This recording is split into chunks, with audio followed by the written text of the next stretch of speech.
তাহলে সে তো রোজা রাখলো না। আল্লাহ পাক বলছেন আস-সাওমুলি, রোজা হচ্ছে আমার জন্য। যে রোজা রাখে আমার জন্যই রাখে, মানুষকে দেখাবার জন্য সারাদিন না খেয়ে থাকার কোনো প্রশ্নই ওঠে না। সুবহানাল্লাহ।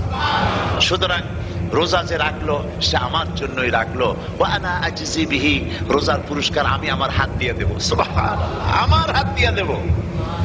ম্যানেজার যদি বলে এই কাজগুলি করলে পরে বেতন, নির্ধারিত বেতন পাবা, আর এইটা যদি করো তাহলে বেতনটা আমি দেবো আমার হাত দিয়ে, তাহলে এমপ্লয় যারা তারা বুঝতেই পারবে যে মালিক যখন নিজেই দেবে তাহলে ম্যানেজারের মতো দেবে না, মালিক মালিকের মতোই বড় করে দেবে।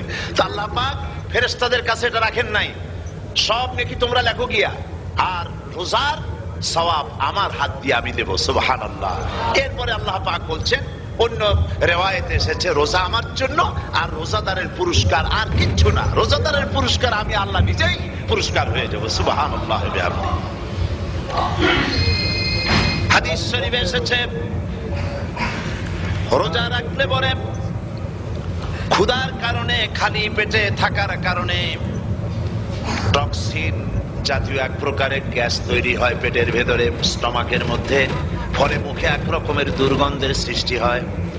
নবীজি বলেছেন রোজাদারের মুখের থেকে যে গন্ধ বের হয় আল্লাহ পাকের কাছে রোজাদারের মুখের গন্ধ মেশক আম্বারের চাইতে বেশি পবিত্র। আপনার মুখের গন্ধটাও আল্লাহর কাছে পবিত্র।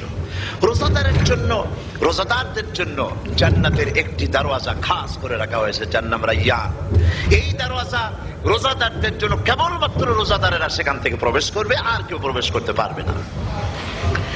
এই রোজাদারদের সম্পর্কে আল্লাহ পাক বলেছেন, হাদিস শরীফে এসেছে, বুখারী শরীফের হাদিস, রাসূল করিম সাল্লাল্লাহু আলাইহি ওয়াসাল্লাম বলেছেন লিস-সাইমে ফারহাতান, ফারহাতুন ইনদা ফিতরিহি ওয়া ফারহাতুন ইনদা লিকাই রাব্বিহি।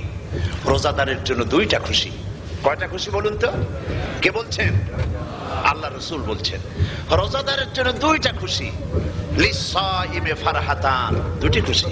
ফারহাতুন ইনদা ফিতরিহি, একটা খুশি হচ্ছে ইফতারের সময়।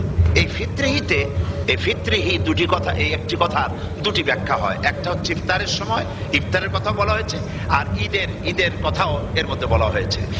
ইফতারের সময় হলো একটা খুশি, আর একটা খুশি হচ্ছে ইনদা লিকাই রাব্বিহি, যখন রোজাদারের সঙ্গে আল্লাহ পাক দেখা করবেন তখন হবে আরেকটা খুশি। তার মানে হচ্ছে রোজাদারদের সঙ্গে স্পেশাল আল্লাহ রাব্বুল আলামিন সাক্ষাৎকারের ব্যবস্থা করবেন। সুবহানাল্লাহ।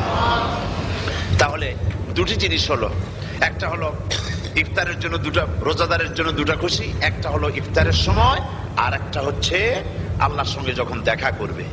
তো ইফতারের যে খুশিটা, এই খুশি রোজাদার ছাড়া কেউ বুঝবে না।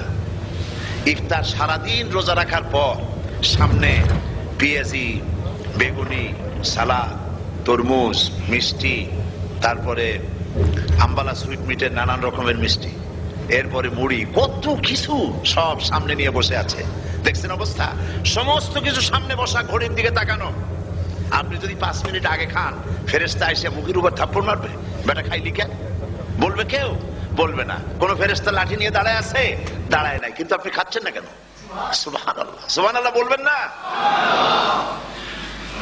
অন্তত 1500 বছর আগে আল্লাহ রাব্বুল আলামিন নির্দেশ করে রেখেছেন, সূর্য সাদা হওয়া থেকে, পূর্ব দিগন্ত সাদা হওয়া থেকে শুরু করে পশ্চিম দিগন্তে যখন কালো হয়ে কালো রেখা দেখা দেবে, যখন মাগরিব হয়ে যাবে, সূর্যাস্ত যাবে, ততক্ষণ পানাহার আর স্ত্রী সম্ভোগ থেকে বিরত থাকো।